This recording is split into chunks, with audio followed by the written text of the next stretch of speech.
Bom, turma, em nossas últimas aulas nós estudamos acerca de 3 assuntos. Primeiro foi crônicas, esse gênero textual.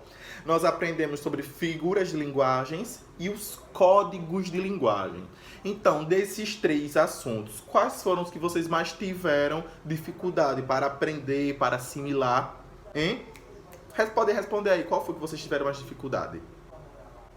Pensando nisso, eu, professor Matheus, tive essa brilhante ideia de vir até aqui para poder esclarecer para vocês. Então vamos lá.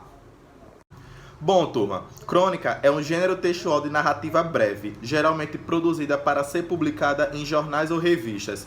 Refere-se a assuntos do cotidiano e às vezes mistura os níveis de linguagens de forma formal e informal. Apresenta poucos personagens que, na maioria das vezes, não têm nomes específicos, pois são nomeados de maneira genérica, ou seja, de forma ampla, relacionados ao papel social exercido na situação comunicativa, como o menino, a menina, o pai, a mãe, o professor, o garçom, a mulher, enfim. Muitas crônicas estruturam-se em forma de diálogo, total ou parcial, ou seja, esse gênero produz muito diálogo entre os personagens, que produz no texto um efeito de atualidade e dinamismo. Por isso que as crônicas, elas não se perdem ao longo do tempo, elas se tornam atemporais. Uma das características desse gênero é levar o leitor a refletir acerca de um fato sobre uma situação bem comum.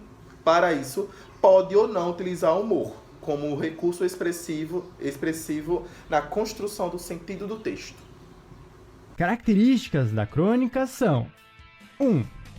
Tema ou assunto vinculado ao cotidiano. 2. Situações corriqueiras, narradas com criatividade. 3. Pode assumir diferentes tons: crônica flexiva, humorística, lírica, filosófica e etc. Número 4. A linguagem geralmente é simples e coloquial. Número 5.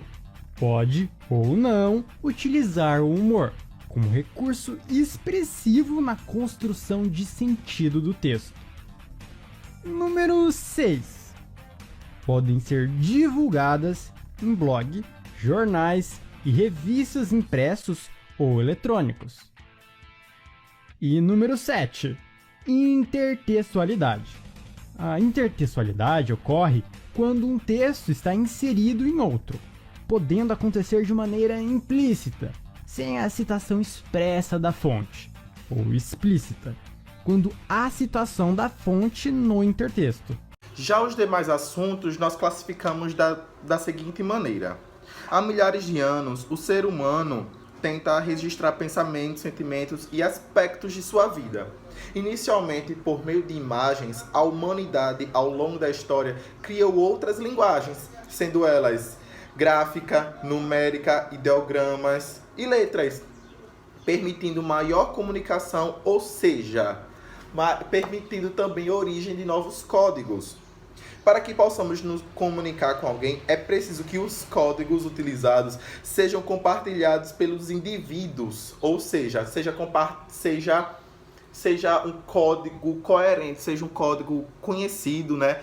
Tanto para quem está falando, quanto que para quem está ouvindo, tanto para o emissor quanto para o receptor, que ambos possam estar compreendendo, compartilhando da mesma linguagem. Tanto motoristas quanto pedestres, eles sabem identificar, ler aquele código, mesmo que não tenha nada escrito, eles conseguem identificar.